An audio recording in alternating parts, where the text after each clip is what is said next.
विजेंद्र की यह लघु चरित्र प्रधान कविता पढ़ते ही महाप्राण निराला की प्रसिद्ध कविता तोड़ती पत्थर अनायास याद आने लगती है। इस कविता में सामाजिक विषमता की ओर इंगित है, जो श्रम करते हुए उन्हें इसका पूरा फल प्राप्त नहीं होता। व्यंजना यह है कि गरीबी लाचारी भाग्य की देन नहीं है, सामाजिक विषमता के कारण जन्मी है। ऐसी चरित्र प्रधान कविताएं साठोत्तरी कवियों में किसी कवि ने नहीं रची, न अज्ञे ने, न कुंवर नारायण ने, न केदारनाथ सिंह ने, न अशोक वाजपेयी, न विनोद कुमार शुक्ल ने, न धूमिल और लीलाधर जगूड़ी ने। विजेंद्र की ऐसी चरित्र प्रधान कविताएं अनेक हैं। श्रमशील और संघर्षशील साधारण जनों को विशेषत्व प्रदान किया गया है। उनकी चारित्रिक विशेषताएं कलात्मक ढंग से उभारी गई हैं। सामंती जीवन मूल्यों और क्रूर पूंजीवादी व्यवस्था का प्रतिरोध किया गया है। मध्यम वर्गीय सुशिक्षित नारी पात्रों की विशेषताएं वर्गीय दृष्टि से आलोचित की गई हैं। विजेंद्र के चिंतन का सार ये है कि अखिल भारतीय स्तर पर मजदूरों और किसानों को एकजुट होना चाहिए। ये वर्ग ही समाज में परिवर्तन ला सकते हैं, क्योंकि इनके पास खोने के लिए कुछ नहीं और पाने के लिए सारा संसार है। इतिहास ऐसे परिवर्तनों का साक्षी है। पराधीन भारत में 1857 के संग्राम में हिंदी प्रदेश के संघर्षशील लोगों ने अंग्रेजों से लोहा लिया था, उन्हें परास्त किया। भरतपुर में भी जाटों ने अंग्रेजों को हराया था, वहां का किला वे जीत नहीं पाए थे। इस प्रकार विजेंद्र ने जीवंत चरित्रों के माध्यम से उभरती हुई जनशक्ति रूपायित की है। कवि की आस्था है कि जनशक्ति जब अपने श्रम से चट्टाने तोड़ सकती है, तब एकजुट होकर शोषकों को भी परास्त कर सकती है। कटफूला बांस मलाह गांव के जुझारू किसानों की संपूर्ण रामकथा है। विजेंद्र ने लंबी कथा कटफूला बांस में भरतपुर के मलाह गांव के जुझारू किसानों की, उनकी निर्धनता की, भीषण गरीबी, रोगग्रस्तता की विस्तृत चर्चा संवाद शैली में की है। वस्तुतः ये कविता मुक्ति के लिए भारतीय किसान का लोक युद्ध है। कविता का एक पात्र चौधरी कहता है, पेड़ रूखों ने भी हमारी विपदा सही है, बड़े बड़े जुल्म देखे हैं हमने। वस्तुतः ये कविता किसान जीवन की राम कथा है। इसमें शोषक रावण है और शोषित दलित किसान राम के समान जुझारू, वे संगठित होते हैं। इस कविता का नायक विजेंद्र का ही प्रतिरूप है। डॉक्टर रामविलास शर्मा ने लिखा है कि यदि हमें भारत को समझना है तो हमें यहाँ के किसानों का जीवन समझना होगा, और उनका जीवन समझने के लिए प्रेमचंद के उपन्यासों को पढ़ना होगा, समझना होगा। यही बात कवि विजेंद्र के संदर्भ में कही जा सकती है। साठोत्तरी कविता में यदि किसान जीवन के गतिशील चित्र देखने हैं तो विजेंद्र की जनशक्ति जैसी लंबी कविताएं एवं अन्य कविताएं अनिवार्य रूप से पढ़नी होंगी। इस दृष्टि से विजेंद्र अद्वितीय कवि हैं। उनकी तुलना डॉक्टर केदारनाथ सिंह से भी नहीं की जा सकी। डॉक्टर सिंह की पृष्ठभूमि गांव की है, तथापि उनके संपूर्ण काव्य में सक्रिय किसान के चित्र सघन नहीं है, और यदि कहीं है तो उनमें विसंगति है। उनकी इस विसंगति की ओर संकेत विजेंद्र ने ही किया। पिछले दिनों फेसबुक पर वे लिखते हैं कि बुर्जुआ और पूंजी केंद्रित समाज में कुत्सित सौंदर्य शास्त्र बराबर विकसित होता रहता है। इसका जन्म विज्ञापित चमत्कारी शैली से होता है। इसका एक अत्यंत विकसित रूप टीवी के चैनलों पर नारी को नग्न या अर्धनग्न रूप में विज्ञापित करने में दिखाई देगा। सुख संपन्न वर्ग इसमें रस लेता है। विजेंद्र अपने जनपद के किसान से पूरी तरह एकात्म हो चुके हैं। वो उसे अनेक रूपों में रूपायित करते हैं। उनकी एक कविता का शीर्षक है मेरे जनपद का कृषक। ये छोटी सी कविता हिंदी के बहुत पुराने छंद रोला की लय पर आधारित है। प्रस्तुत कविता है, क्या करूं मैं इतनी किरणों का, ओ उगते भगवान भास्कर, बिना धुला मुंह लेकर बालक खड़ा हुआ रोता है पथ पर। ये सारे दिन भरे धूप के बने बसन है जैसे मेरे, करूं क्या इनका, मेरे जनपद का कृषक भूखा सोता है थक कर।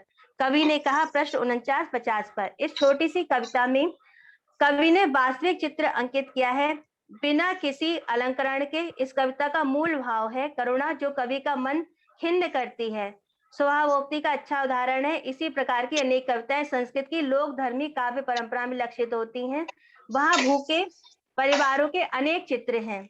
विजेंद्र की जीवन दृष्टि अपने जनपद तक सीमित नहीं है, वह प्रदेश व्यापी है, देश व्यापी है, विश्वव्यापी है। इसीलिए वह ओ एशिया नामक कविता में इतिहास बोध के आधार पर एशिया महाद्वीप को संगठित महाशक्ति के रूप में देखना चाहते हैं, जिससे वे आज की एक ध्रुवीय दुनिया का शक्तिशाली विकल्प बन सके, अमेरिकी साम्राज्यवाद का विरोध कर सके।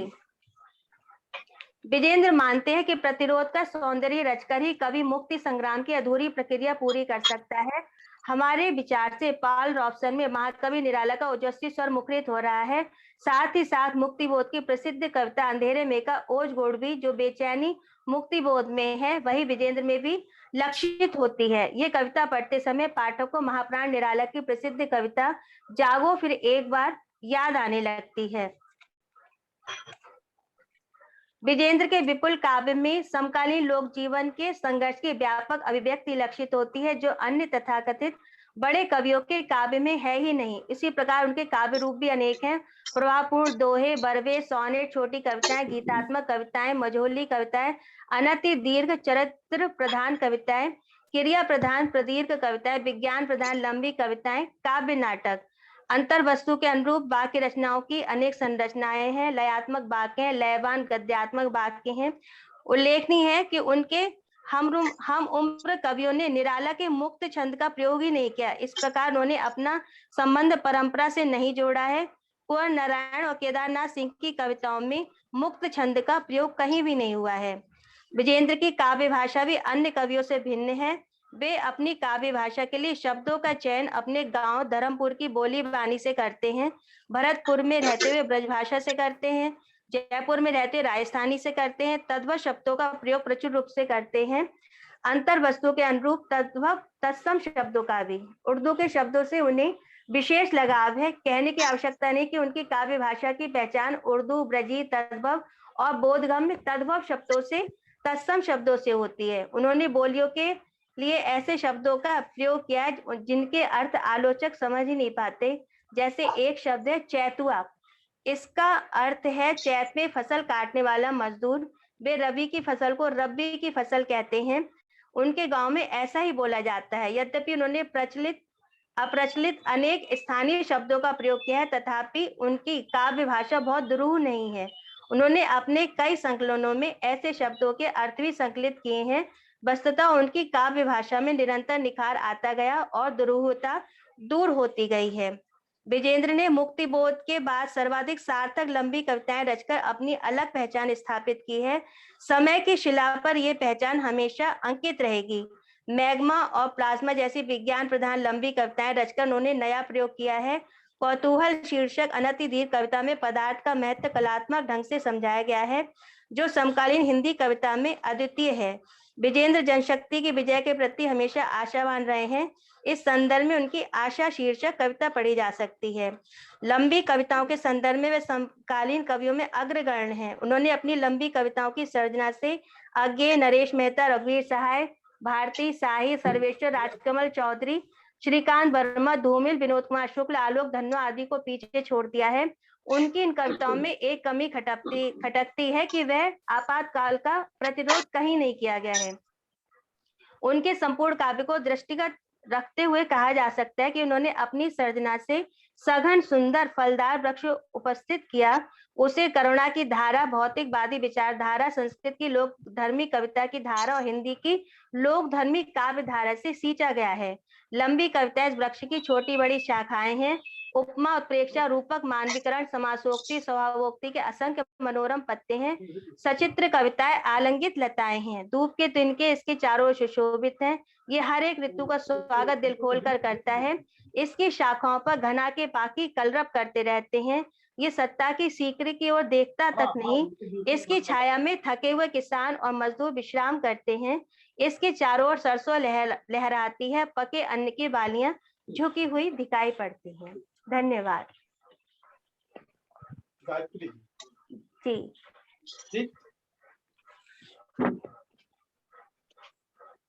जी हाँ।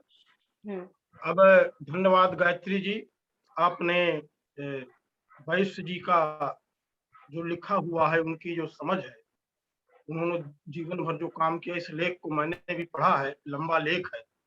और इस लेख उन्होंने लगभग उस युग के हर कवि के साथ विजेंद्र की तुलना की है।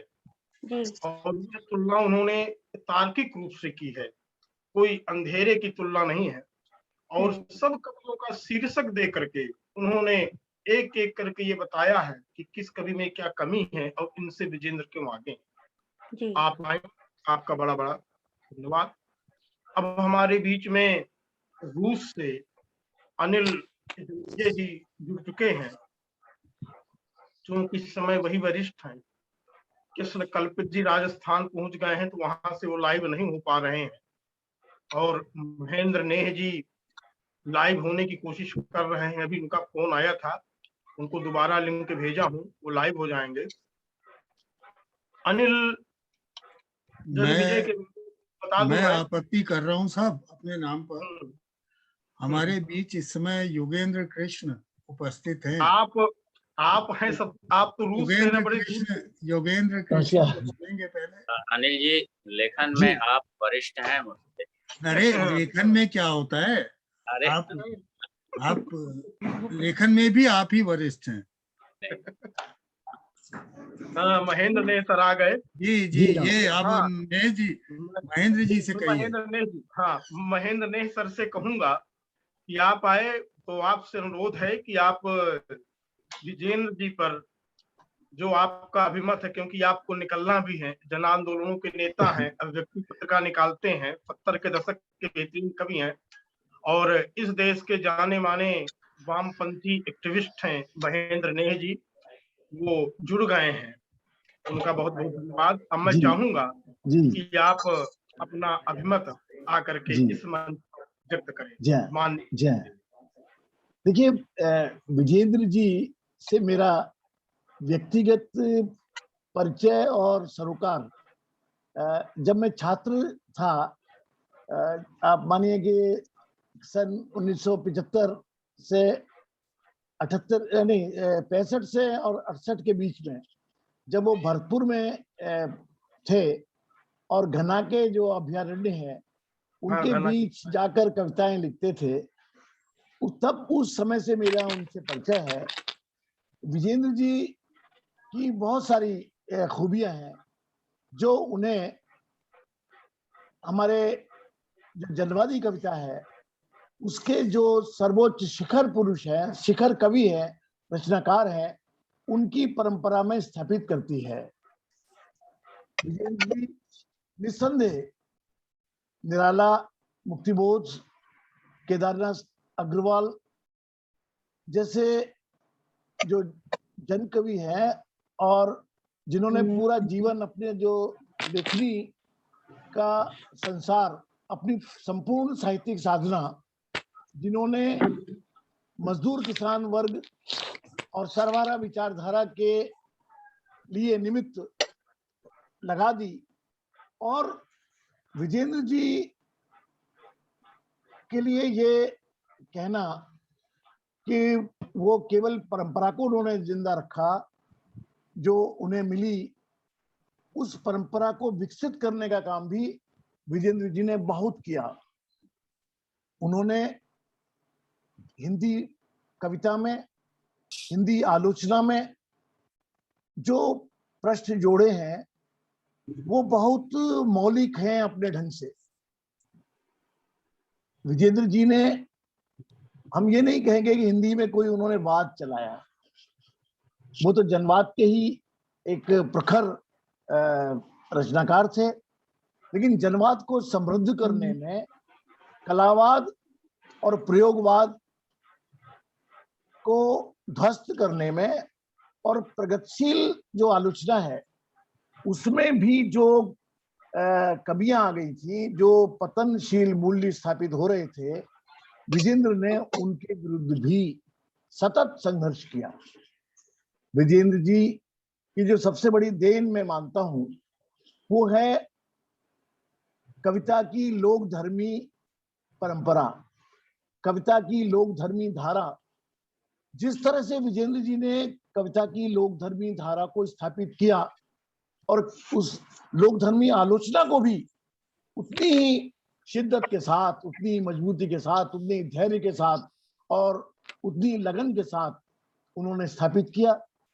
उन्होंने हिंदी जगत को अनेक समीक्षक दिए जिन्होंने लोक धर्मी कविता के निकष, एक मापदंड उन्होंने निर्मित किया, उस मापदंड को उन्होंने स्वीकार किया।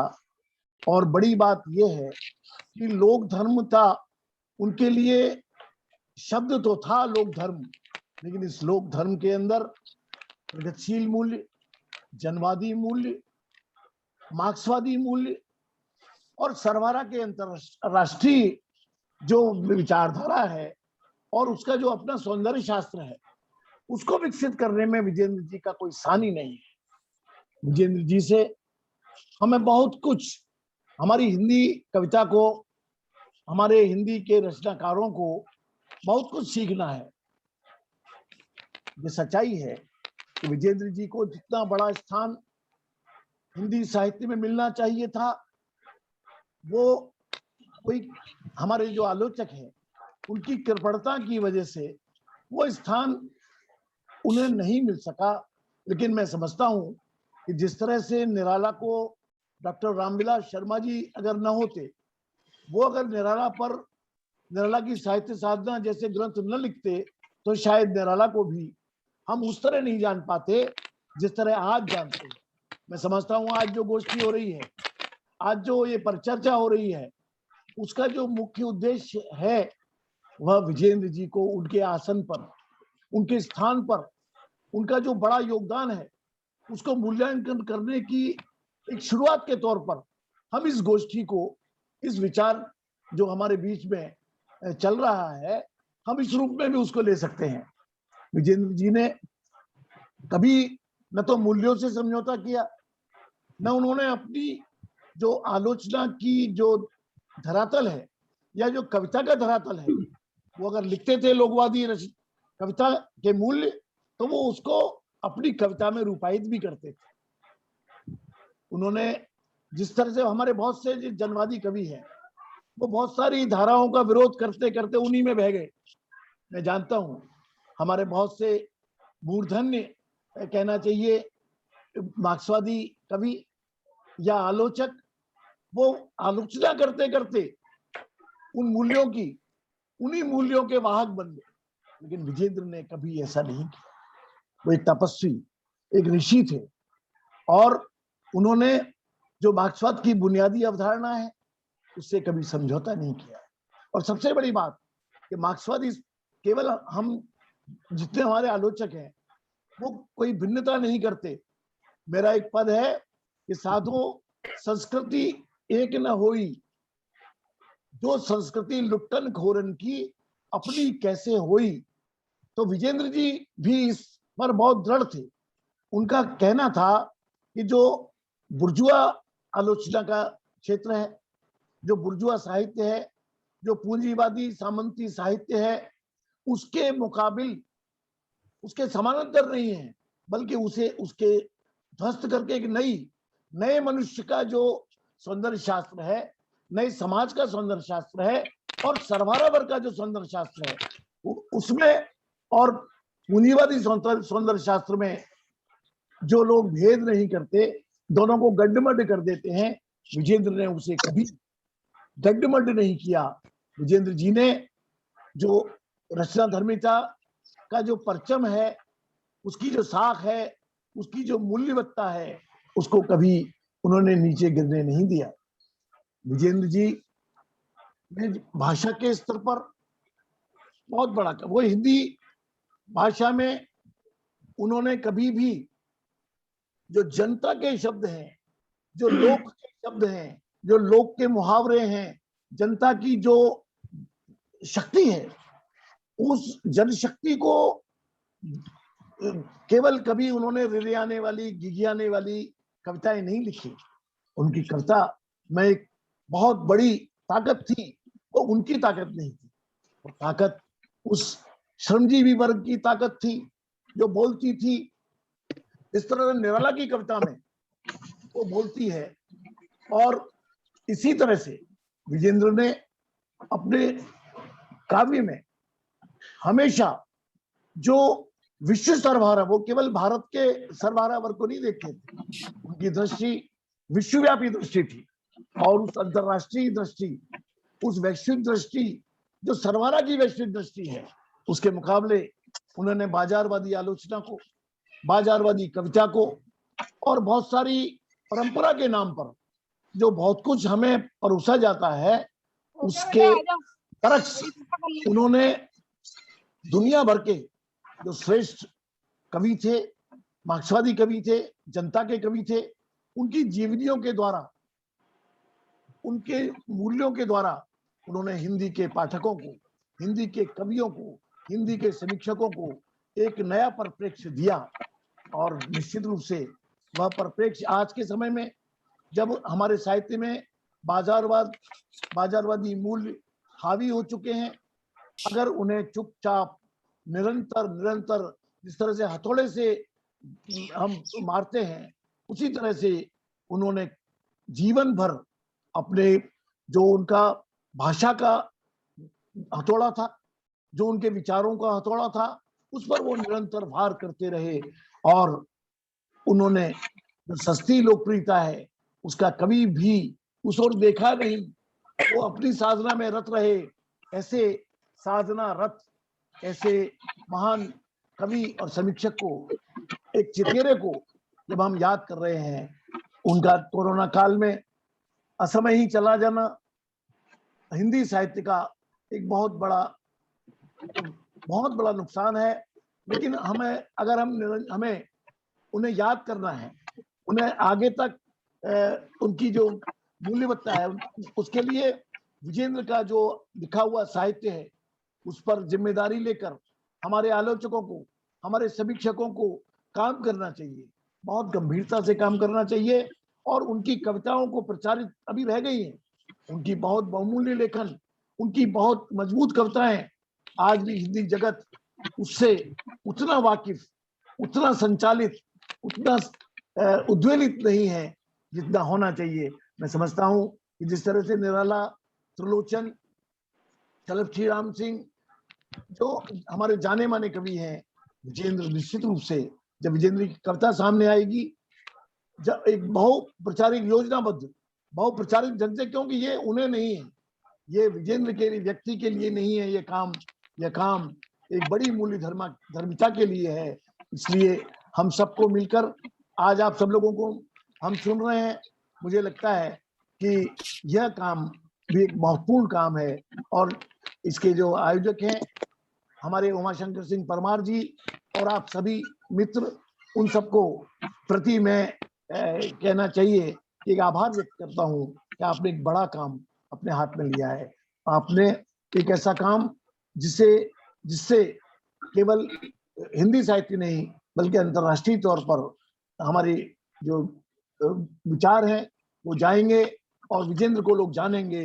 विजेंद्र भी एक जनता के लिए, जन संघर्षों के लिए एक पूरी तरह से समर्पित व्यक्तित्व थे और वो मामूली व्यक्तित्व नहीं थे, एक असाधारण कवि थे। हम उसी रूप में उन्हें जानकर प्रणाम करते हैं, उन्हें याद करते हैं। धन्यवाद नेह सर, आप आए और आपकी आंदोलन धर्मिता, आपकी भाषा, आपकी कविता, आपका संपादन, तो आप लोग धर्मी है। तेरा कपड़े रहे ना, आपकी बना लेना अपनी रचना कर्म से हम सभी परिचित हैं। आपने जिस तरह से विजेंद्र के काव्य में आंदोलन, धर्मिता और जन चेतना पर अपनी बात रखी तो बहुत अच्छा लगा। अब मैं इसी क्रम में वरिष्ठ कवि, अनुवादक, रूस में प्रोफेसर अनिल जन्मविजय जी को आमंत्रित करता हूं कि वो आए और विजेंद्र पर अपना अभिमत रखें। श्री अनिल जन्मविजय जी। सभी को मेरा नमस्कार। विजेंद्र जी निराला के बाद त्रिलोचन, शमशेर, नागार्जुन और केदार जी के बाद सबसे महत्वपूर्ण हिंदी के सबसे बड़े कवि हैं। विजेंद्र जी से मेरा परिचय 1978 में पहली बार पहल के कवितांक से हुआ था। 1978 में पहल का जब पहला कवितांक आया तो उसमें विजेंद्र और ऋतुराज इन दो कवियों की कविताओं को मैंने पहली बार पढ़ा और मैंने पहली बार जाना कि हिंदी में दो कवि और हैं जिनका नाम है विजेंद्र और ऋतुराज। विजेंद्र जी, उसके बाद मैं विजेंद्र जी का फैन हो गया और उनकी किताबें ढूंढने लगा तो पता लगा कि उनकी सिर्फ एक ही किताब छपी है और वो किताब भी उपलब्ध नहीं है। खैर, एक मित्र से लेकर मैंने तब उनकी कविताएं पढ़ी थी और कुछ ऐसा हुआ कि 1980 में वो संग्रह मैंने पढ़ा था और 1982 में मैं रूस आ गया, मॉस्को आ गया। उसके बाद विजेंद्र जी से मेरा संपर्क तो नहीं हो पाया, नहीं रह पाया, लेकिन उनकी रचनाओं से परिचय होता रहा। पत्रिकाओं में उनकी रचनाएं पढ़ता रहा। किताबें यहाँ उपलब्ध नहीं थी, किताबें नहीं मिलती थी। उनकी किताबों से मेरा परिचय 2007 के बाद हुआ। 2007 में जब मैंने कविता कोश की नींव रखी, कविता कोश बनाया, तो उसमें जो शुरू में जिन कवियों के नाम जोड़े थे उनमें हमारे 4 महाकवि, समकालीन महाकवियों के अलावा 5वें महाकवि विजेंद्र। बाकी और कवि तो थे ही, लेकिन विजेंद्र जी भी थे। विजेंद्र जी मुझे क्यों पसंद हैं, उनकी कविताएं मुझे क्यों पसंद हैं, उसका मूल कारण है उनका लोकधर्मी होना। बाद में मैंने एक किताब एक संग्रह संकलित किया मैंने और लीलाधर मंडलोई ने, कवि एकादश जिसका नाम है। शायद आप में से कुछ लोगों ने वो कवि एकादश नामक संग्रह देखा होगा। तो उसमें विजेंद्र जी और भगवत रावत, फिर ऋतुराज, वेणुगोपाल, मलय जी, ये वो कवि थे जो लोकधर्मी कवि थे, एकदम लोक की बात करते हैं। तो इन कवियों को विशेष रूप से उस 11 कवियों में, उन 11 कवियों में 4-5 कवियों को मैंने शामिल करने पर जोर दिया। उसी कविता एकादश में अपना कवि वक्तव्य देते हुए विजेंद्र जी ने 2-3 बातें कही। एक बात तो उन्होंने ये कही कि कविता जो है वो मूर्त, अमूर्त और समूर्त, इन तीनों की प्रक्रिया है। कवि जो है वो जीवन से छवियां उठाता है, जीवन से भाव उठाता है, जीवन से विचार उठाता है और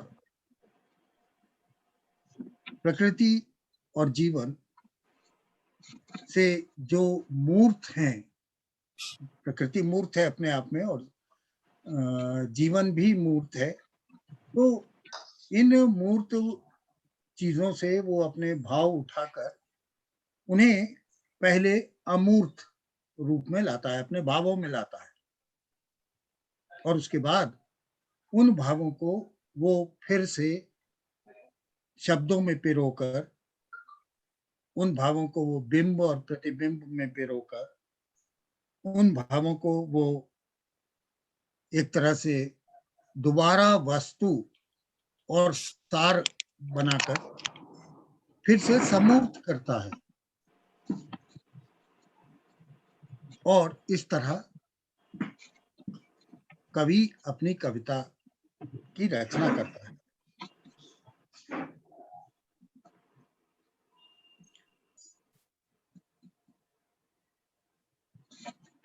इसके अलावा विजेंद्र जी का ये कहना था कि कविता हमेशा लोक से जुड़ी होनी चाहिए। कविता के लिए रूप भी उतना ही जरूरी है जितना विचार। रूप को विचार से अलग नहीं किया जा सकता, और बिना रूप के भी कविता नहीं रची जा सकती है। ये वैसे ही इन दोनों का रूप और कविता का संबंध, रूप और विचार का संबंध वैसे ही है जैसे आत्मा और शरीर का संबंध है। ये चीजें, ये बातें मैंने विजेंद्र जी से ही सीखी। विजेंद्र से ही ये मालूम हुआ कि कविता जो है वो निर्वैयक्तिक और वैयक्तिक दोनों तरह की होती है, लेकिन वैयक्तिक होकर ही निर्वैयक्तिक हो पाती है। उनकी कुछ कविताएं जो मुझे बेहद पसंद है, एक उनकी लंबी कविता है कहारिन के बारे में, घर में काम करने वाली एक महरी के बारे में, एक स्त्री के बारे में जो घर में आके सफाई का काम करती है। मुझे वो कविता अभी याद नहीं है, ना उसका शीर्षक याद है, लेकिन वो कविता जी जी क्या नाम बताया? अच्छा, तो वो कविता जो है वो मुझे बेहद पसंद आई थी, और अब सिर्फ उसका जिक्र ही कर पा रहा हूँ। मेरी बेहद इच्छा है कि वो कविता और विजेंद्र की अन्य कविताएं पढ़ पाऊं, लेकिन विजेंद्र जी की कविताएं उपलब्ध ही नहीं है, उनके संग्रह बाजार में नहीं है। मैंने उमा शंकर जी से कहा था कि उनकी रचनावली प्रकाशित की जानी चाहिए। उमा जी ने बताया कि रचनावली तो छपी है लेकिन उपलब्ध नहीं है। तो उपलब्ध क्यों नहीं है? अगर छपी है तो उपलब्ध इसलिए नहीं है कि प्रकाशक की मृत्यु हो गई। तो इस दिशा में काम करना बेहद जरूरी है कि रचनाएं उपलब्ध हों। रचनाएं अगर उपलब्ध नहीं होंगी तो हम कितना भी कहते रहे कि विजेंद्र निराला के बराबर है, विजेंद्र त्रिलोचन जैसे हैं, विजेंद्र केदारनाथ अग्रवाल हैं, लेकिन जब तक उनकी रचनाएं उपलब्ध नहीं होंगी, उनकी रचनाएं पाठकों तक नहीं पहुंचेंगी, विजेंद्र को निराला बताना या समझना बहुत मुश्किल है। विजेंद्र जी पर जैसे निराला की साहित्य साधना लिखी है रामविलास जी ने, विजेंद्र जी पर भी इसी तरह से किताब लिखी। उनकी रचनाओं का विस्तार से पाठ होना चाहिए। उनकी रचनाओं का ही नहीं, उनके जीवन का भी पाठ होना चाहिए। निराला की साहित्य साधना में निराला पूरी तरह से उभर कर आए हैं, उनका जीवन उभर कर आया है। उसे पढ़ने के बाद उन 2 खंडों या 3 खंडों में जो किताब है, उस किताब को पढ़ने के बाद आपको निराला की जीवनी पढ़ने की जरूरत नहीं है। वो जो निराला की साहित्य साधना है वही उनकी जीवनी भी है। विजयन जी के बारे में मेरे ख्याल से ऐसी कोई किताब नहीं है।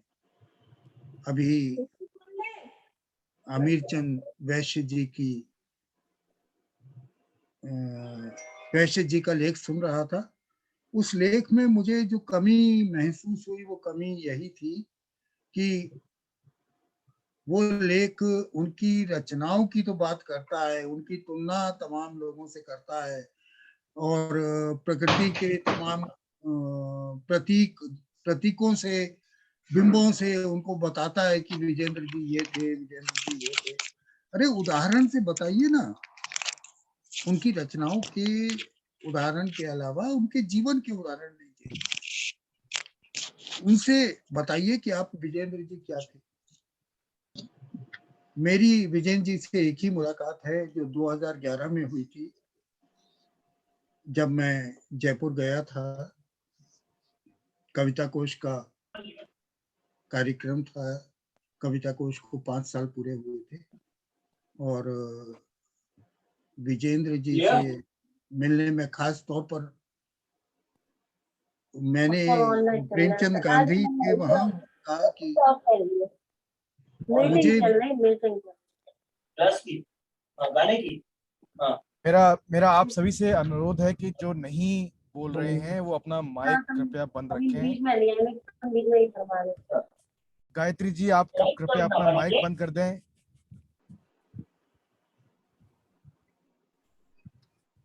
जी कहिए तो अनिल जी कहिए।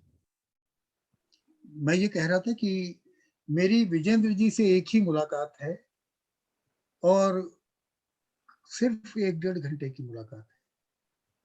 उस मुलाकात में ही विजेंद्र जी पहले तो शुरू के 15-20 मिनट मुझसे मेरी बात सुनते रहे, मुझसे वो ये भांपने की कोशिश करते रहे कि यह आदमी कौन है, क्या है। और जब उन्हें ये विश्वास हो गया कि मैं भी उन्हीं के पक्ष का आदमी हूँ, मैं भी उन्हीं की तरह, उन्हीं के विचारधारा, उन्हीं के विचारों से सुसज्जित व्यक्ति हूँ, तो वो मुझे फिर अपनी लाइब्रेरी में ले गए। उन्होंने मुझे कृति और की पहली प्रति से लेकर पहले अंक से लेकर आखिरी अंक तक जो अंक उनके पास उपलब्ध थे, सारे अंक मुझे उन्होंने भेंट किए और एक संग्रह भी उन्होंने मुझे अपना दिया। तो जैसे मैं बोल रहा हूँ, मुझे लगता है कि वैसे ही विजेंद्र जी पर कोई किताब लिखी जानी चाहिए कि उसमें उनके जीवन के संस्मरण भी हो, उनकी साहित्य के बारे में भी हो, उनकी कविता के बारे में भी हो, उनकी विचारधारा के बारे में भी हो, उनके सौंदर्य शास्त्र, मार्क्सवादी सौंदर्य शास्त्र जिसके वो हामी थे, जिसके वो बड़े प्रवक्ता थे। मार्क्सवादी सौंदर्य शास्त्र हिंदी में अगर देखा जाए तो उपलब्ध ही नहीं है। एक कोशिश की थी पहल ने मार्क्सवादी सौंदर्य शास्त्र अंक निकालने की, लेकिन वो भारी भरकम अंक निकला जरूर, उसमें वही मार्क्सवाद घुसा हुआ है, सौंदर्य शास्त्र नहीं है।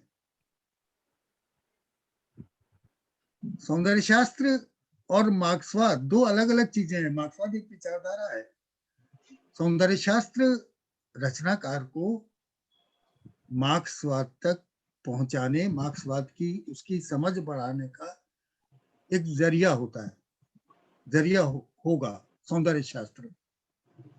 तो सौंदर्य शास्त्र जो है वो मार्क्सवाद क्या है और उसको कैसे अभिव्यक्त किया जाए, उसको रचना में, उसको जीवन में कैसे ढाला जाए, ये है सौंदर्य शास्त्र। मुझे ऐसा लगता है, कम से कम हो सकता है बहुत से लोग मुझसे भिन्न विचार रखते हों, सिर्फ विदेशी लेखकों के लेखों का अनुवाद भर कर देने से सौंदर्य शास्त्र नहीं बन जाता। सौंदर्य शास्त्र उन लेखों को समझाने के लिए, खासकर जो हमारे नए कवि हैं, नए लेखक हैं, जो एकदम नए युवा कवि आ रहे हैं,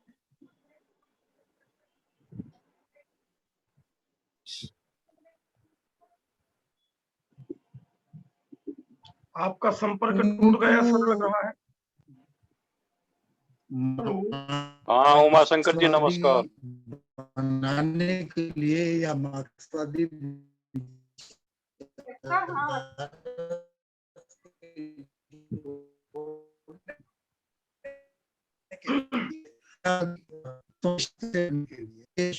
लिए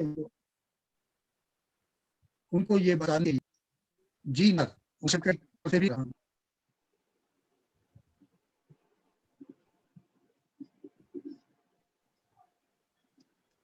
अनिल जी को देख लीजिए है कि नहीं है।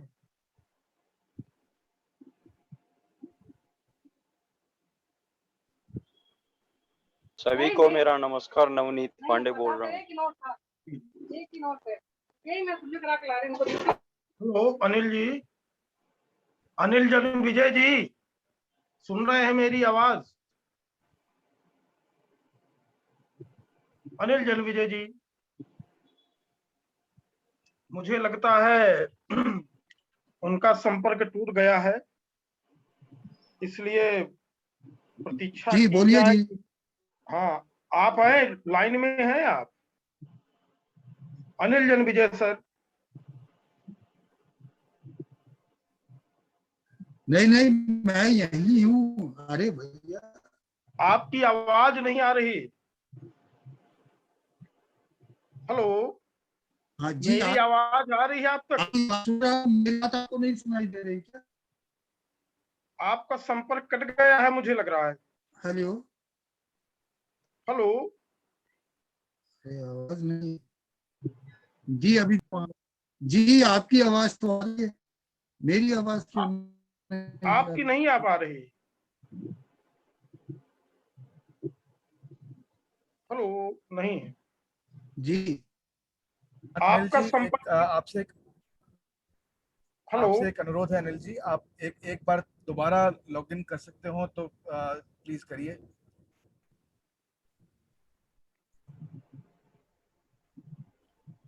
मैंने किया है जी, मैंने किया है।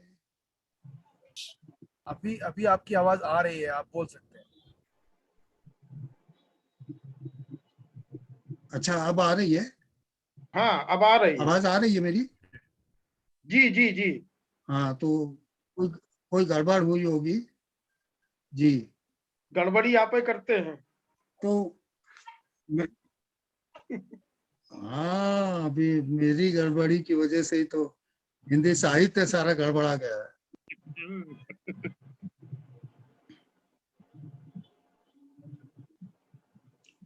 तो विजेंद्र जी का कहना यह था कि आज के लोकतंत्र में, आज के काल में, आज के समय में कवि के समकालीन होने का अर्थ है सर्वहारा और लोक की ताकत को पहचानना।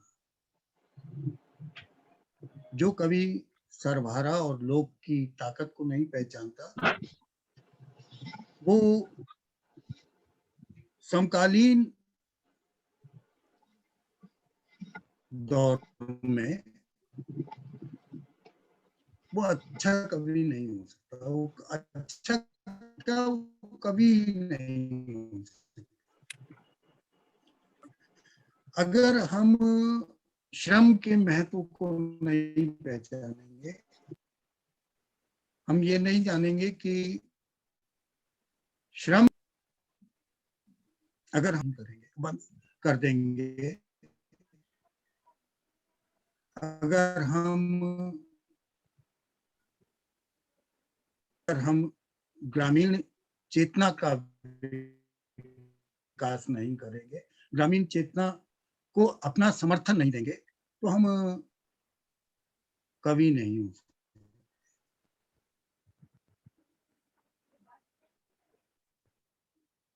मेरे ख्याल से इतना बहुत है। जी जी जी, आपकी आवाज भी कट विचार रही है। बिखरे हुए थे। जी जी जी जी।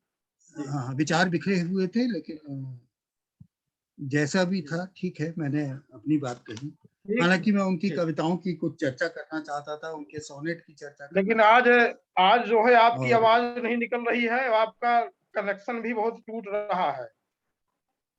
हाँ, अब धन्यवाद चलिए, अनिल सर। नमस्कार। हाँ, आपकी आवाज नहीं आ पा रही थी, कनेक्शन भी टूट रहा है, और बहुत अच्छा आपने बोला।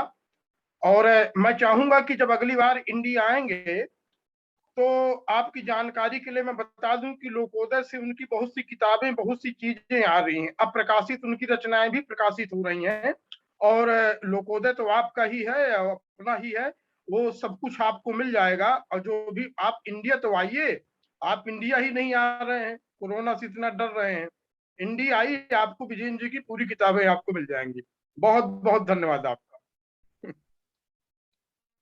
और इसी क्रम में जब अनिल जी विजयन जी पर अपना अभिमत दे चुके हैं, तो मैं चाहूंगा कि हमसे आकर के लाइव हो चुके श्री योगेंद्र कृष्णा जी हैं, बिहार के हैं, पटना के, विजेंद्र की ही परंपरा के कवि हैं, आलोचक नहीं लेकिन अच्छे विचारक हैं, मार्क्सवादी विचारक हैं। योगेंद्र कृष्णा भी विजेंद्र जी के प्रिय रहे और चाहते रहे विजयन जी को भी, और उनको पढ़ते रहे, उनकी पत्रिकाओं में भी लगातार छपते रहे, और योगेंद्र कृष्णा जी की चर्चा खूब हुई है। और आज उनका मैं स्वागत करता हूं इस मंच पर कि वो आए हैं, और उनसे मैं अनुरोध करता हूं कि वो अपना अभिमत रखें। योगेंद्र कृष्णा जी।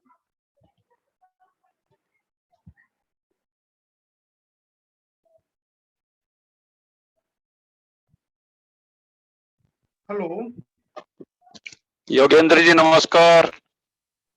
योगेंद्र जी माइक चालू कीजिए। अनिल जी नमस्कार। बीकानेर से नवनीत नमस्कार, पांडे। नमस्कार। मक्खन पांडे जी नमस्कार। नमस्कार, नमस्कार। मेरी आवाज आ रही है बहुत अच्छा आपको? लगा आपको। हाँ हाँ सर, आ रही आ रही है, आ रही। हाँ, मैं सबसे पहले उमा जी और राहुल जी को धन्यवाद देना चाहूंगा इस तरह के महत्वपूर्ण आयोजन के लिए विजेंद्र जी पर। और मैं बहुत ही संक्षेप में विजेंद्र जी की कविताओं से कहीं अधिक उनकी चित्रकला पर बात करना चाहूंगा। बहुत संक्षेप में विजेंद्र जी की शख्सियत को मुकम्मल समझने के लिए उनकी कविताओं के साथ साथ उनकी चित्रकला को भी समझना जरूरी है। वे इधर हाल के दिनों में कुछ समय से अपने मित्रों प्रियजनों को लगातार हर दिन अपनी कोई न कोई पेंटिंग मैसेंजर पर जरूर भेजा करते थे। उनके साथ हुए इस तरह के अमूर्त संवाद ने मुझे उनकी चित्रकला को नए सिरे से समझने का अवसर दिया है। उन्होंने खुद भी कई जगहों पर कई संदर्भों में अपने अमूर्तन और उसकी आवश्यकता पर चर्चा की है। वस्तु और उसके माध्यम पर चर्चा की है, जिन्हें बहुत संक्षेप में समझने की जरूरत है। वस्तु और कला माध्यम पर अपनी बात स्पष्ट करते हुए वे वस्तु और उसके माध्यम के बीच के रिश्ते को कुछ इस प्रकार व्याख्यायित करते हैं। पहले मैं उनकी थोड़ी सी बात रखना चाहूंगा। स्थापत्य और मूर्ति कलाओं का माध्यम चित्र और संगीत कला के माध्यम से अधिक स्थूल होता है। कविता का माध्यम भी स्थापत्य कला से सूक्ष्म होता है। तो क्या स्थूल माध्यम वाली कलाओं को निम्न स्तर की मान लें? इन बातों पर भाववादी प्रसिद्ध चिंतक हेगल के विचार से अपनी असहमति प्रकट करते हुए वे कहते हैं कि बिना इंद्रिय बोध के कला का अस्तित्व मुमकिन नहीं है।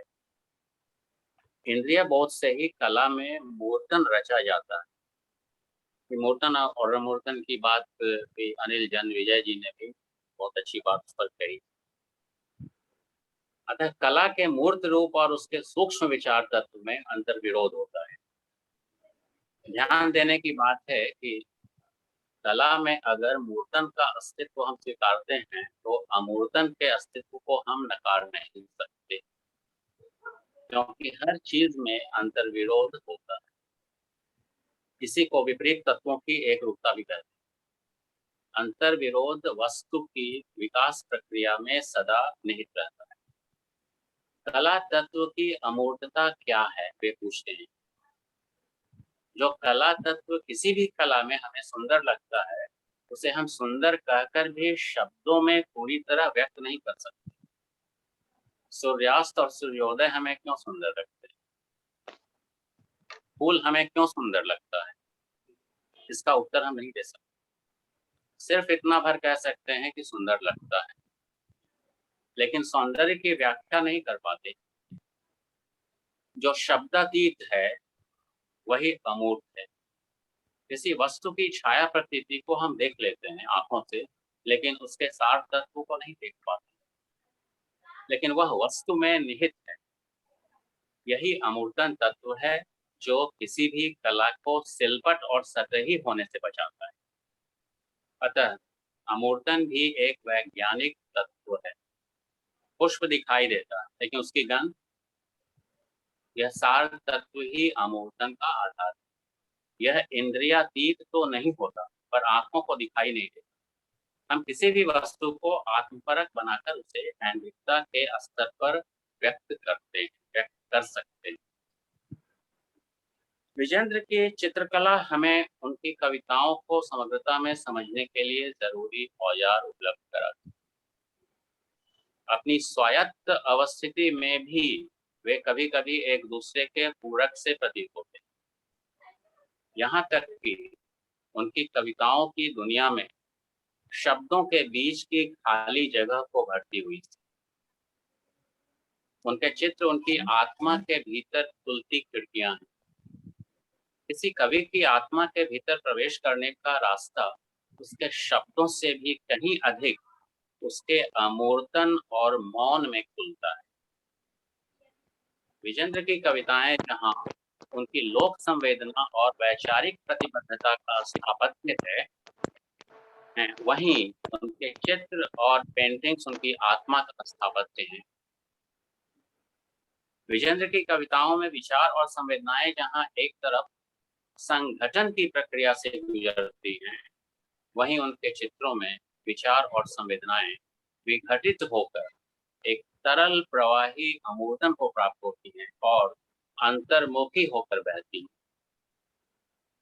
तो बहुत सारे हमारे भाव, तनाव, बहुत सारी हमारी अनुभूतियां, हमारी बेचैनियां ऐसी हैं जो हमारे भीतर अभिव्यक्ति के रास्ते और माध्यम तलाशती, उमड़ती घुमड़ती रहती हैं, और जिसे शायद शब्दों में बांधना हमारे लिए संभव नहीं हो पाता।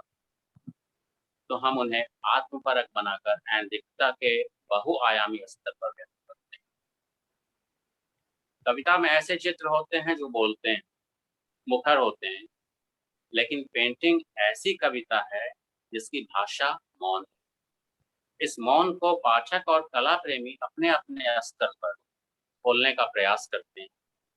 इसका कोई मास्टर की नहीं होता, हर के पास अपनी चाबी होती है, वह उसमें जितना प्रवेश कर पाए। कविता में भी भाषा की चित्रात्मकता कई स्तरों पर अभिव्यक्त होती है। उसके भी एक से अधिक पाठ होते हैं, लेकिन अमूर्त चित्रों या पेंटिंग्स के ऐन्द्रिक पाठ की संभावनाएं असीम और संप्रेषणीयता की यही इसकी विशिष्टता और सीमा भी है। धन्यवाद। धन्यवाद योगेंद्र कृष्णा सर। आपने चित्रकला को लेकर के जो विजेंद्र के अलग व्यक्तित्व का, उनके कला कौशल का रेखांकन किया, बहुत अच्छा रहा। वैसे हम इतना समझते हैं कि विजेंद्र या कोई भी लोक धर्मी कवि हो, कविता में बिंब का समर्थन करते हैं। बिंबों के द्वारा वो यथार्थ के चित्र उपस्थित करते हैं। बिंब का मतलब ये चित्रांकन। शायद चित्रकला में वही जो चीज शब्दों के माध्यम से कह रहे हैं, वहां रंगों के माध्यम से अभिव्यक्त होने लगता है।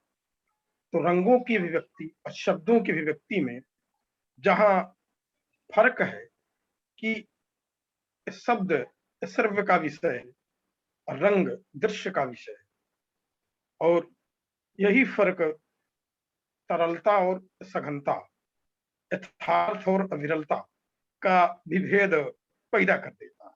जब कोई कवि एक विधा से दूसरी विधा में जाता है तो भी थोड़ा बहुत फर्क आता है, लेकिन यहाँ तो कला में ही एक जो हमारा साहित्य संस्कृति का जो अंग है कि चित्रकला, मूर्ति कला, कविता, तो यहाँ तो कला का ही परिवर्तन है, विषय का ही परिवर्तन है। बहुत बहुत धन्यवाद योगेंद्र कृष्णा जी।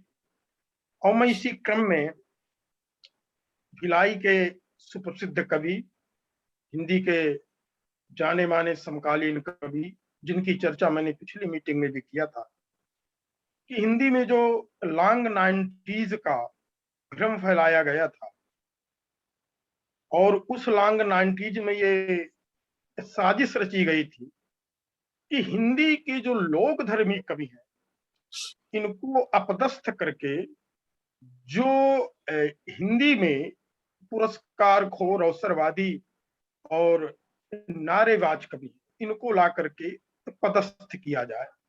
इसके लिए बकायदा पूरी श्रृंखला निकाली गई थी और उसके सबसे पहले आलोचक थे विजेंद्र जी, और उनका लेख उस समय प्रभात खबर को।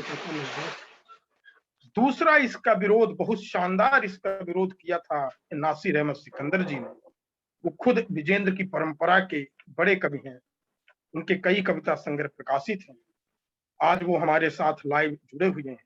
तो मैं नासिर अहमद सिकंदर भाई साहब से कहूंगा कि वो आए और प्रगतिशील आंदोलन को लेकर के विजेंद्र का जो स्थान है, जो चेतना है, आप इनके बारे में बहुत ज्यादा जानते हैं। प्रगतिशील आंदोलन और उस आंदोलन में अपनी जो चेतना है, लोक धर्मी चेतना, वो किस मुकाम पर है, ये अच्छी तरह नासिर अहमद जी जानते हैं। तो मैं कहूंगा आप आए और अपना वक्तव्य दें। Shri Nasir Ahmad Sikandar.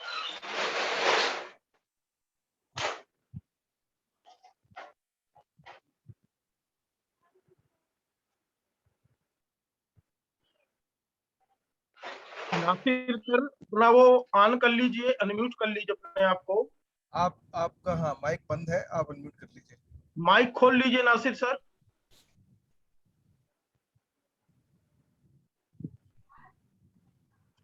Hello Sikandar uncle. Nasir sir.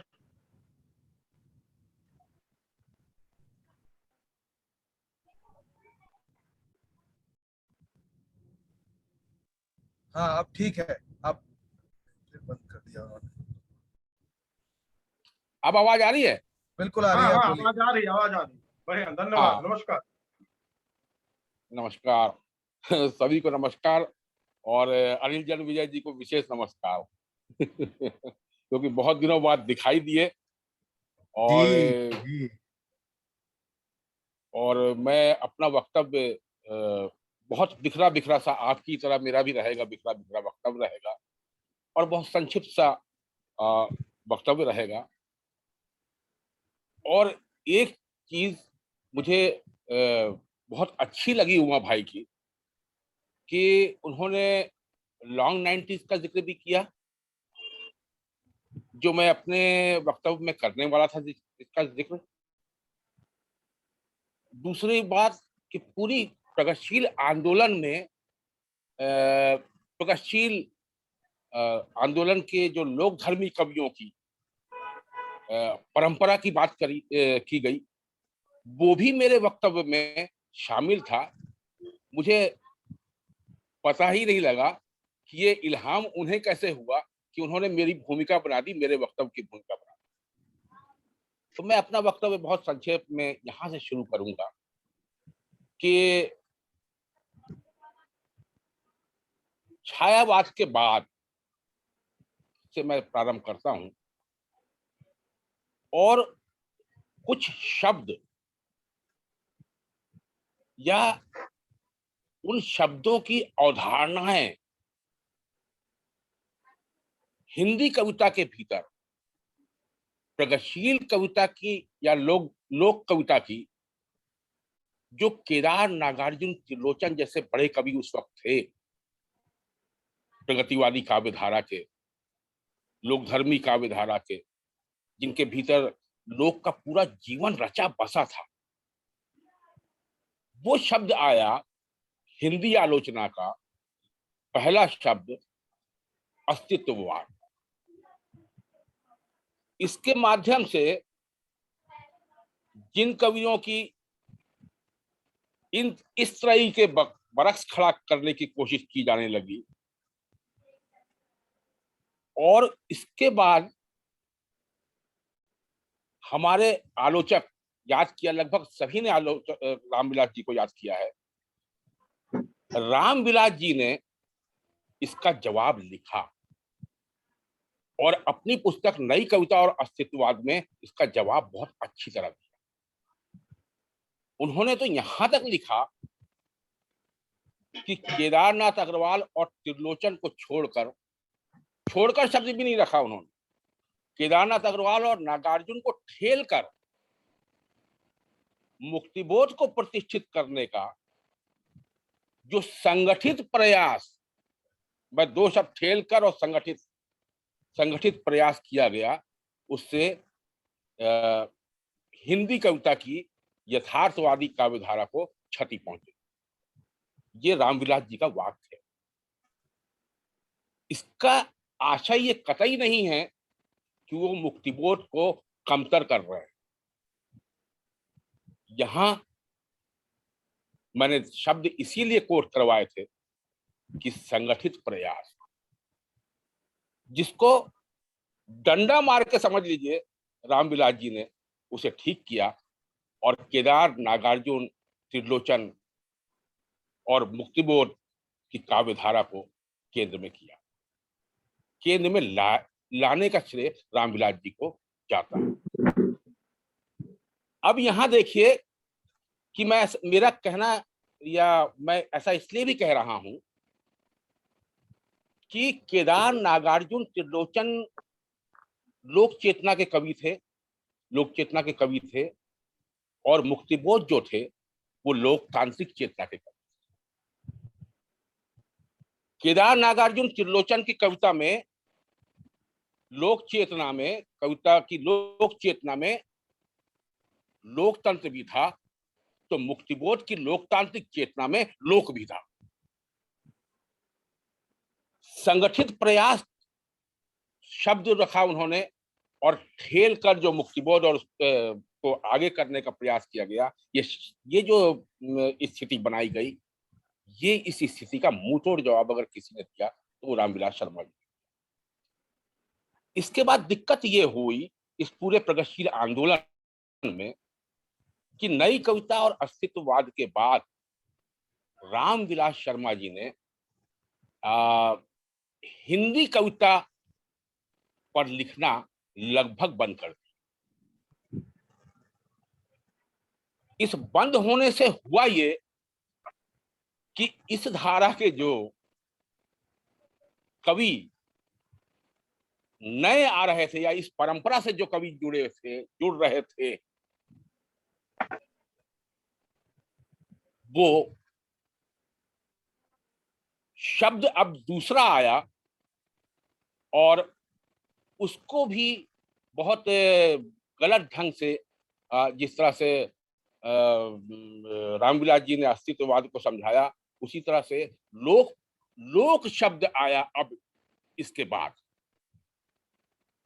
और इस लोक धर्मी कविता के नाम पर रामविलास जी अब हट गए हैं हिंदी कविता की आलोचना से लगभग, या हिंदी कविता पर वो नहीं लिख रहे थे उस वक्त।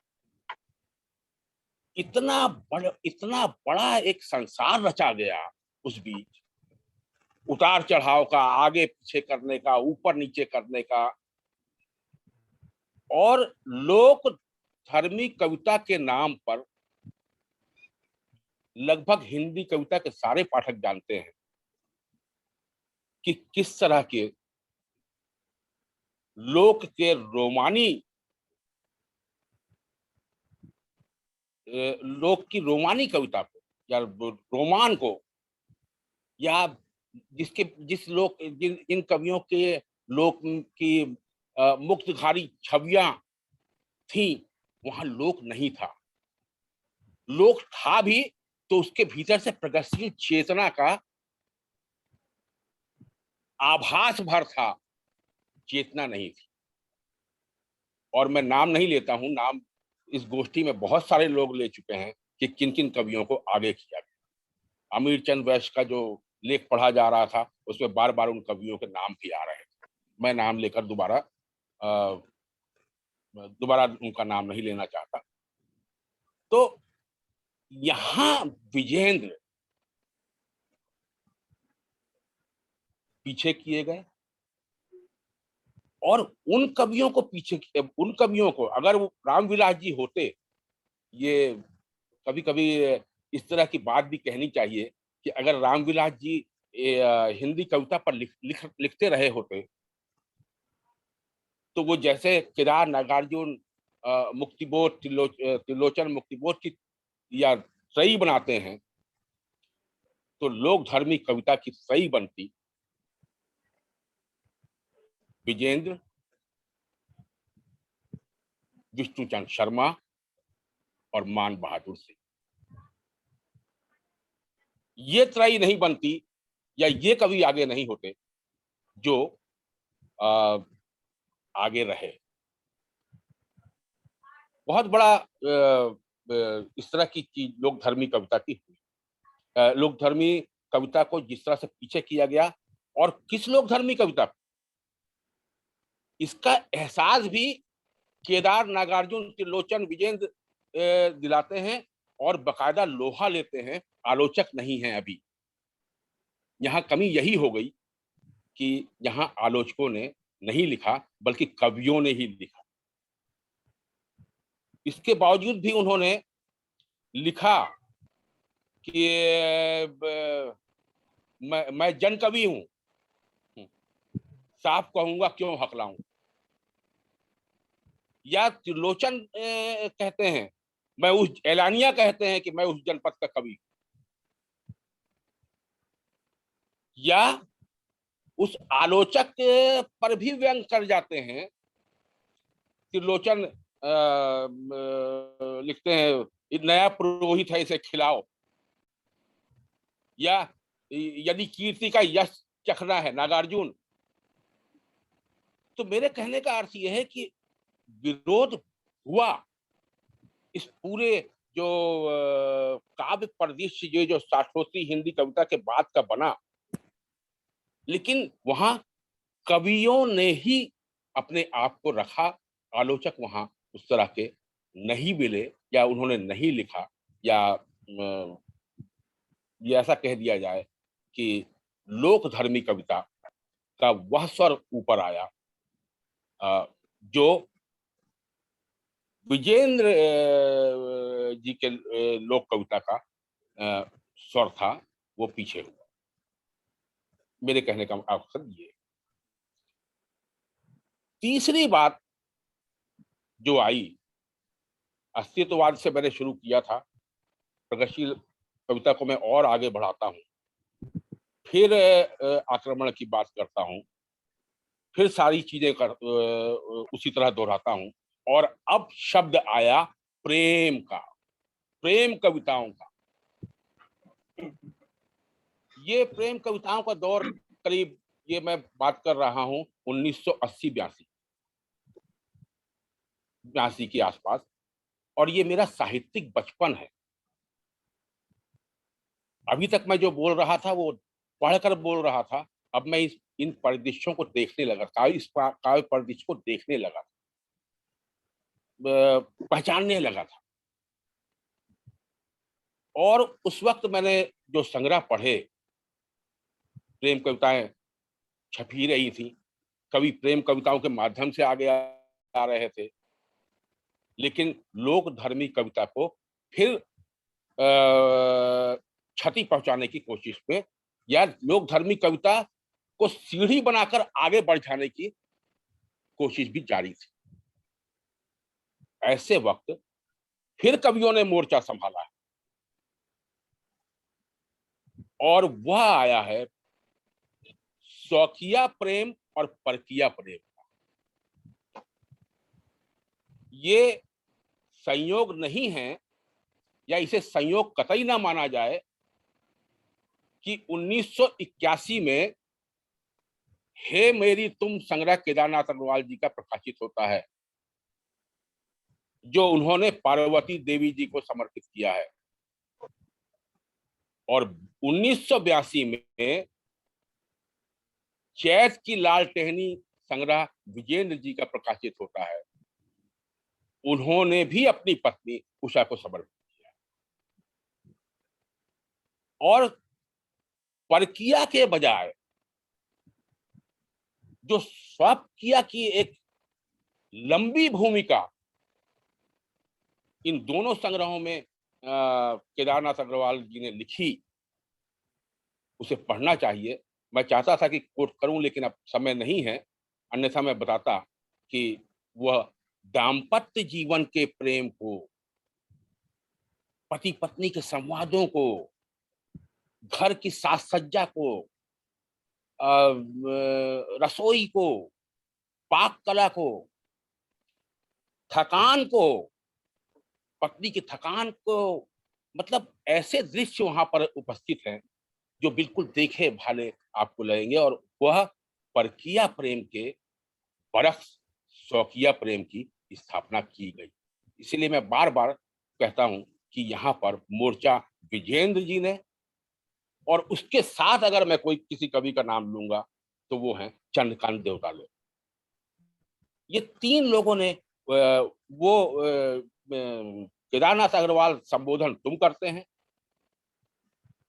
ये आपके विजेंद्र जी तुम और तुम्हें रखते हैं, और चंद्रकांत देवताल जी उसके, ये इन सर्वनामों का इस्तेमाल करते हैं। एक कविता विजेंद्र जी की है उसी चैत की लाल टहनी, उस कविता का पाठ भी मैं नहीं कर रहा हूं, हालांकि कविता मेरे पास उपस्थित है। उसमें पत्नी थक गई है, मैं एक भाव बता रहा हूं, थकन महसूस कर रही है, तो वो पत्नी से कहते हैं, लंबी कविता, वो पत्नी से कहते हैं कि यहां बैठो तुम्हारी थकन दूर होगी। और कहां बैठने को कहते हैं? यहां लोहा कटता है, चिंगारी फूटती है, एक श्रम का दृश्य पूरा वो उठाते हैं। किसी उसका कहना चाहिए कि किसी कारखाने के भीतर का एक किसी कामगार का एक दृश्य रखकर वो कहते हैं यहां बैठो, यहां थकान दूर हो। अद्भुत कविता है वो, लोहा कटता है शीर्षक है। तो मेरे कहने का अर्थ ये है कि शौकिया प्रेम, परकिया प्रेम के बरक्स शौकिया प्रेम की स्थापना। और इसमें ये चीज भी मैं जोड़ना चाहूंगा कि इसके बाद फिर आगे आए तो जिक्र किया गया लॉन्ग 90s का। लॉन्ग 90s में फिर उसी लोक धर्मी कविता की या लोक धर्मी कविता को पीछे करने की साजिश शुरू हुई, जिसका विरोध उमा भाई सही कह रहे हैं कि विजेंद्र जी ने सबसे पहले हस्तक्षेप किया और एक लंबा लेख लिखा, और मुझ नाचीज ने भी उस पर एक लेख लिखा जो चिंतन दिशा में छपा था। और हम लोगों के साथ दिक्कत ये भी होती है कि इसे कोई बड़ी पत्रिका नहीं छापेगी। विजयन जी के साथ भी दिक्कत यही थी, केदारनाथ अग्रवाल जी के साथ भी दिक्कत यही थी, नागार्जुन जी के साथ भी दिक्कत यही थी। आप देख लें कि यह पूरा तंत्र प्रगतिशील कविता का जिस तरह का बनाया गया है, मैं कभी कभी दूसरी मना स्थिति में होता हूं तो मुझे बड़ा गुस्सा आता है, अनाप शनाप भी बकता हूं जब मैं किसी दूसरी मना स्थिति में होता हूं। इतना बिगड़ा हुआ बनाया गया कि मुझे फिर कभी कभी दुख भी होता है। मैं एक बात कह दूं कि हाँ, शौकिया परकिया प्रेम के संदर्भ में मैं ये बात जोड़ना चाहता था, भूल रहा हूं मैं, कि जिस दौरान मैंने चैत की लाल टहनी संग्रह पढ़ा था, उसके लगभग साल भर बाद आलोचना पत्रिका निकली थी और अपूर्वानंद जी ने लेख लिखा था एक, चैत की लाल टहनी, और इतने गलत ढंग से लिखा था कि थोड़े से प्रकृति के शब्द ले लिए जाएं, चित्र ले लिए जाएं, प्रेमिका से पटकही कर ली जाए, और ये अगर इतने से ही कविता बन जाती है तो ये तो बहुत सरल काम है। ये चैत की लालटेनी के बाबत उनका वक्तव्य था, कुछ इसी तरह का, शब्द उनके शब्दशः नहीं बोल रहा हूं मैं, कुछ इसी तरह का वक्तव्य उनका था। चाहे तो मैं वो शब्द को पढ़ता हूं जो उन्होंने लिखा था।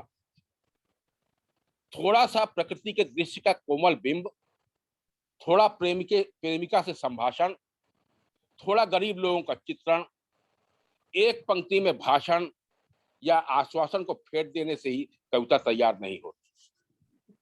चैत की लाल टहनी के बाबत उनका यह निष्कर्ष था।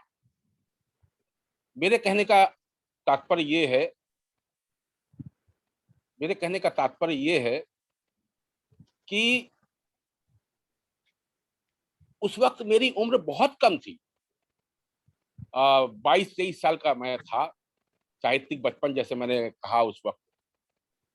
तो मैं भी हतप्रभ रह गया कि अगर इस संग्रह में शौकिया शब्द जोड़ दिया जाता तो शायद वो इस निष्कर्ष पर नहीं पहुंचते, या शायद ये निष्कर्ष उन्होंने किसी के कहने से लिखा हो।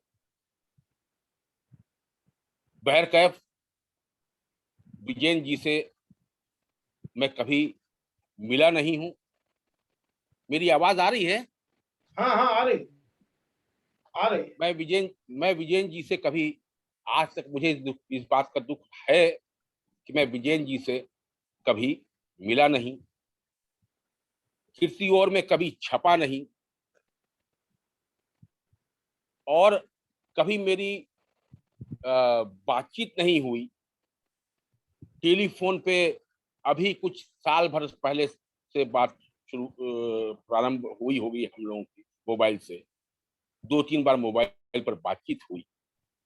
इसके बावजूद भी देखिए कि मैं उनकी कविता का मुरीद हूं।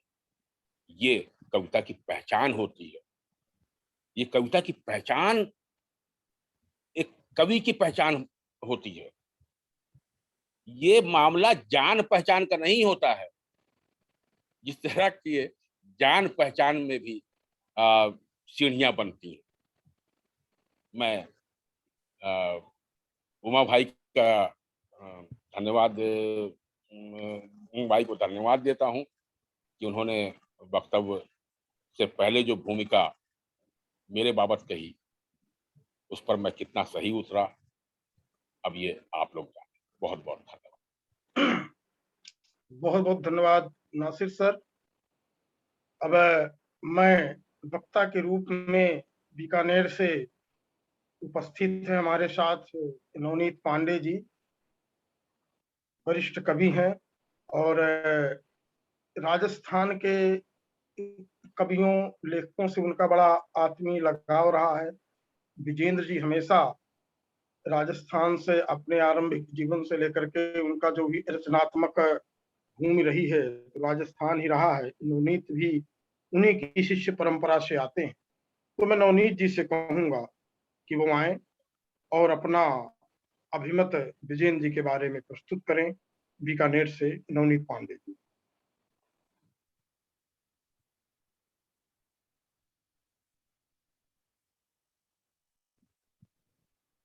नवनीत जी, आपका माइक भी ऑन नहीं है, आप अपना माइक ऑन करिए। आप नहीं, वो जूम ऐप पे जाकर के आपको माइक पे क्लिक करना होगा।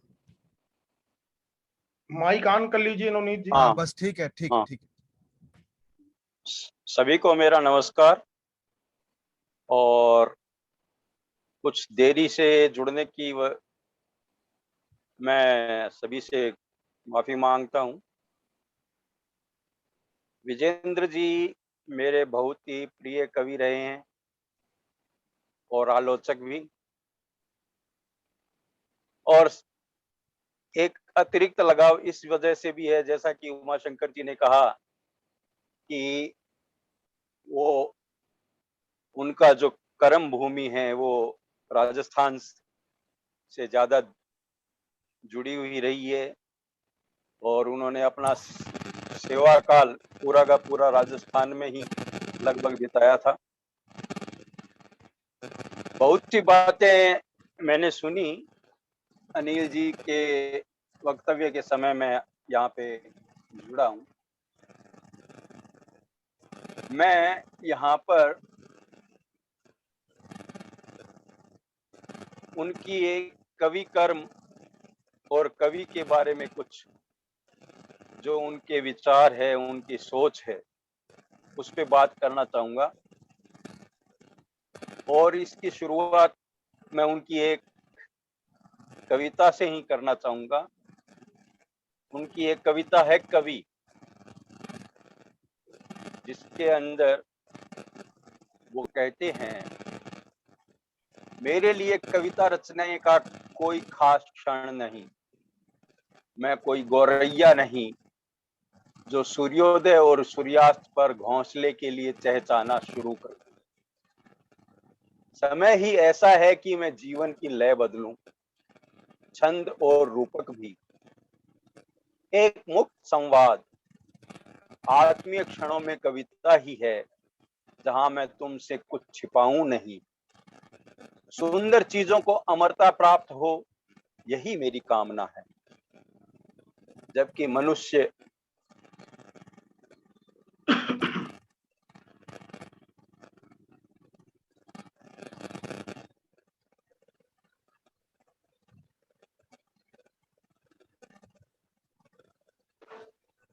क्योंकि सॉरी, बीच में डिस्टरबेंस आ गया था। हर बार मुझे कुछ खोना ही खोना है, क्योंकि कविता को जीवित रखना कोई आसान काम नहीं, सिवाय जीवन तप के। जो कुछ कविता में छूटता है, मैंने चाहा कि उसे रंग, बुनावट, रेखाओं और दृश्य बिंबों में रच सकूं। धरती उर्वर है, हवा उसकी गंध को धारण कर मेरे लिए वरदान। गाओ गाओ ओ कवि ऐसा, जिसे टूटे और निराश लोग जीवन को जीवन योग्य समझे। हृदय से उमड़े शब्द आत्मा का उजास रखते। इस कविता से उनके काव्यात्मक दृष्टि, उनके सोच और वो कविता के बारे में क्या कहना चाहते हैं,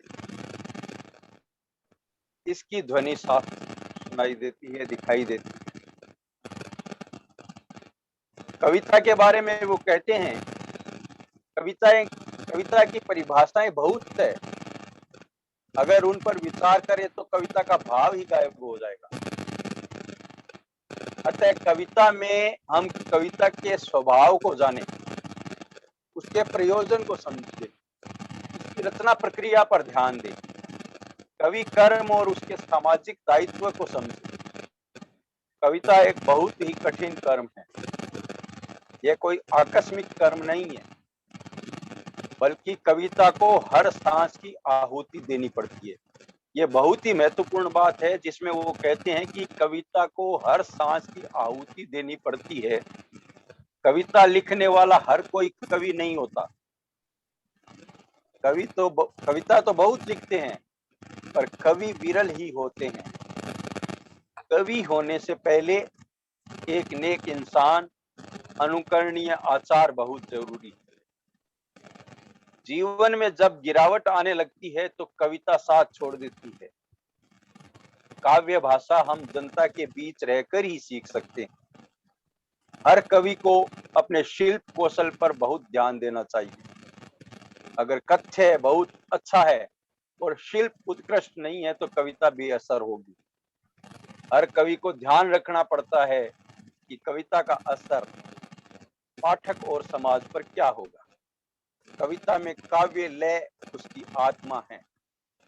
ये तुकों से नहीं आती, बल्कि हमें शिल्प कौशल के द्वारा इसको सृजित करना पड़ता है।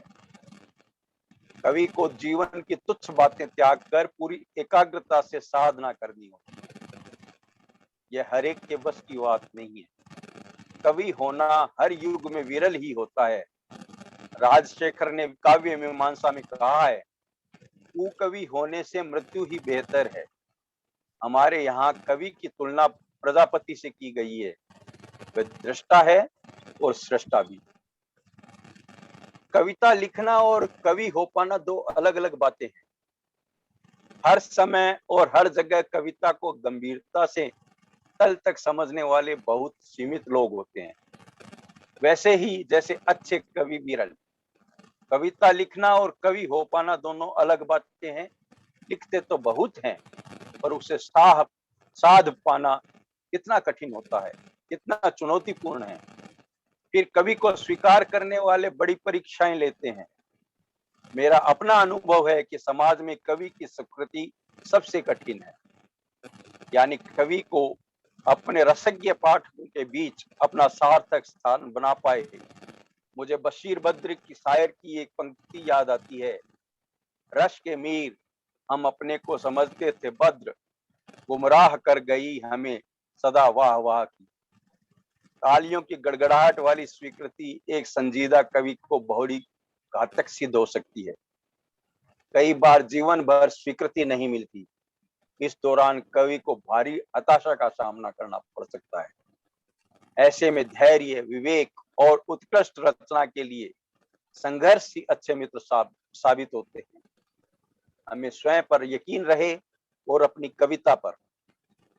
मेरी जब भी तीखी आलोचना हुई, मैंने अपनी कविता के बचाव में कभी कुछ नहीं कहा। जो कहा गया उस पर सोचा। अपनी कविता का बचाव कवि की अगली उत्कृष्ट कविता ही एकमात्र विकल्प है। मैंने देखा इससे बड़ी ताकत मिलती है। फिर इसी प्रक्रिया में कुछ गंभीर पाठक या समीक्षक कविता के बचाव के लिए सामने आ जाते। दूसरे, अगर आप अपना पथ अलग ही बनाना चाहते हैं तो लंबे समय तक विरोध और उपेक्षा के लिए कवि को कमर कस लेनी चाहिए। इसीलिए कवि को कई बार त्रिविध संघर्ष करना पड़ सकता है। अपनी आस्वाद परक समीक्षा के लिए कवि को अपना सही मूल्यांकन नहीं मान लेना चाहिए। कविता में कलात्मक रूप को समझने के लिए जरूरी है हम अभिव्यक्ति के उपकरणों पर ध्यान दें। भाषा एक ऐसा उपकरण है जो साहित्य की सभी विधाओं में सामान्य है। अन्य तकनीकी उपकरण है बिंब, छंद, लय, शब्द संयोजन, वाक्य विन्यास, वास्तुशिल्पीय संरचना का स्थापना करते। इन सभी साधनों को हमने सदियों तक का समय लगाकर विकसित और समृद्ध किया है। इससे लगता है कि कवि को शिल्प सिद्ध होने के लिए कुछ अतिरिक्त श्रम करना पड़ता है, पर ध्यान रहे कि शिल्प कौशल चाहे कितना ही महत्वपूर्ण क्यों न हो, बिना सार्थक तथ्य के सार्थक कविता तो नहीं बन सकता है। इसके उलट भी सही है। यह सही है कि यदि कवि के पास शिल्प कौशल है, उसकी दक्षता है, तो रचना प्रक्रिया में सहजता आएगी। शिल्प और शिल्प कौशल कथ्य को सुंदर स्थापत्य में रचने और डालने का जरूरी उपकरण है। तो बात यही है कि विजेंद्र कविता के जो मायने हमारे सामने रखते हैं और एक कवि से अपेक्षा करते हैं, और कविता में जब सौंदर्य की बात करते हैं, उससे उसको लोग, कविता को लोक से जोड़ते हैं और उसे लोक चेतना की कविता तक ले जाते हैं। यह सब जो तत्व है और कविता के संबंध में उनके जो विचार है, उससे कम से कम मैं तो बहुत प्रभावित हुआ हूं।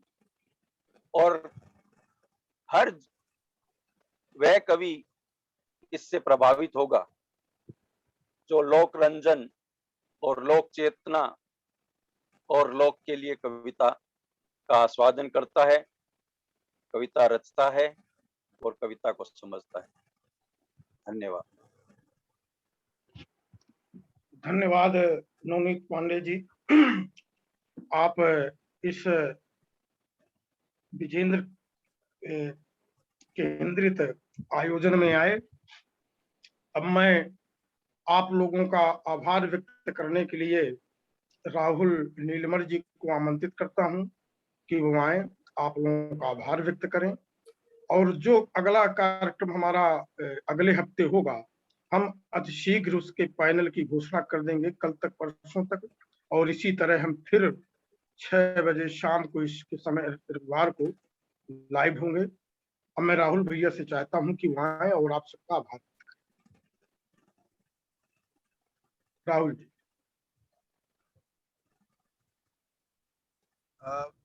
नमस्कार, आप मेरे को सुन पा रहे हैं? मुझे नहीं लगता कि आप सुन पा रहे हैं। Rahul sir, Rahul sir. हाँ, मेरी आवाज आ रही है आपको? हाँ, आवाज आ रही है? हाँ, अब आया। क्योंकि अभी भी मैं रोड पे ही हूँ। उसके लिए बहुत बहुत क्षमा चाहता हूँ सब लोगों से। लेकिन बहुत दोबारा से एक बहुत सार्थक बहस हुई, और विशेषकर अनिल जी जो मॉस्को से जुड़े हैं हमारे साथ में, उनके एक वक्तव्य पे मैं एक छोटा सा प्रॉमिस तो नहीं कहूँगा, लेकिन हाँ उसको करने की कोशिश ज़रूर करूँगा कि एक विजेंद्र जी की सारी पुस्तकों को डिजिटाइज करके उनकी सारी रचनाओं को इंटरनेट पर डाल के उपलब्ध कराया जाए, और जिससे जो भी उनको पढ़ना चाहें, जो भी उनके बारे में जानना चाहें, उनकी रचनाओं को पढ़ के लिखना चाहें उनके बारे में, तो वो किया जा सके। तो एक ये काम मुझे जल्दी ही शुरू करना है। उसके लिए मैं पूरी तरह से अपनी तरफ से कोशिश करूंगा। और जैसा उमाशंकर जी ने कहा कि अगली गोष्ठी, अगले संवाद के जो स्पीकर्स हैं उनके बारे में हम आपको अवगत कराएंगे। तो जल्दी ही उसकी सूचना देंगे आपको, और जूम का लिंक और सारी जो गतिविधि हो रही है उसके बारे में हम आपको सूचित करेंगे। बहुत बहुत धन्यवाद। बहुत बहुत नमस्कार सब। नमस्कार साथियों, आज की ये बहस समाप्त हुई। अब यह बहस एक अनवरत है, सिलसिला है, लगातार चलता रहेगा, कभी रुकेगा नहीं। यदि और हम चाहेंगे कि आज तो विजेंद्र को केंद्रित करके बहस हो रही है, हमारे और भी कवि हैं, और भी लेखक हैं जो विजेंद्र के से ही प्रणीत हैं। एक लंबी परंपरा है, हम उस पूरी परंपरा पर बहस इस माध्यम से करते रहेंगे, ताकि जो सपना था विजेंद्र जी का कि लोक धर्मी चेतना को आंदोलन का रूप देने का, तो हम इसे आंदोलन के रूप में ही इसको आगे लाना होगा, इसको रखना होगा। बहुत बहुत धन्यवाद, बहुत बहुत आभार। जय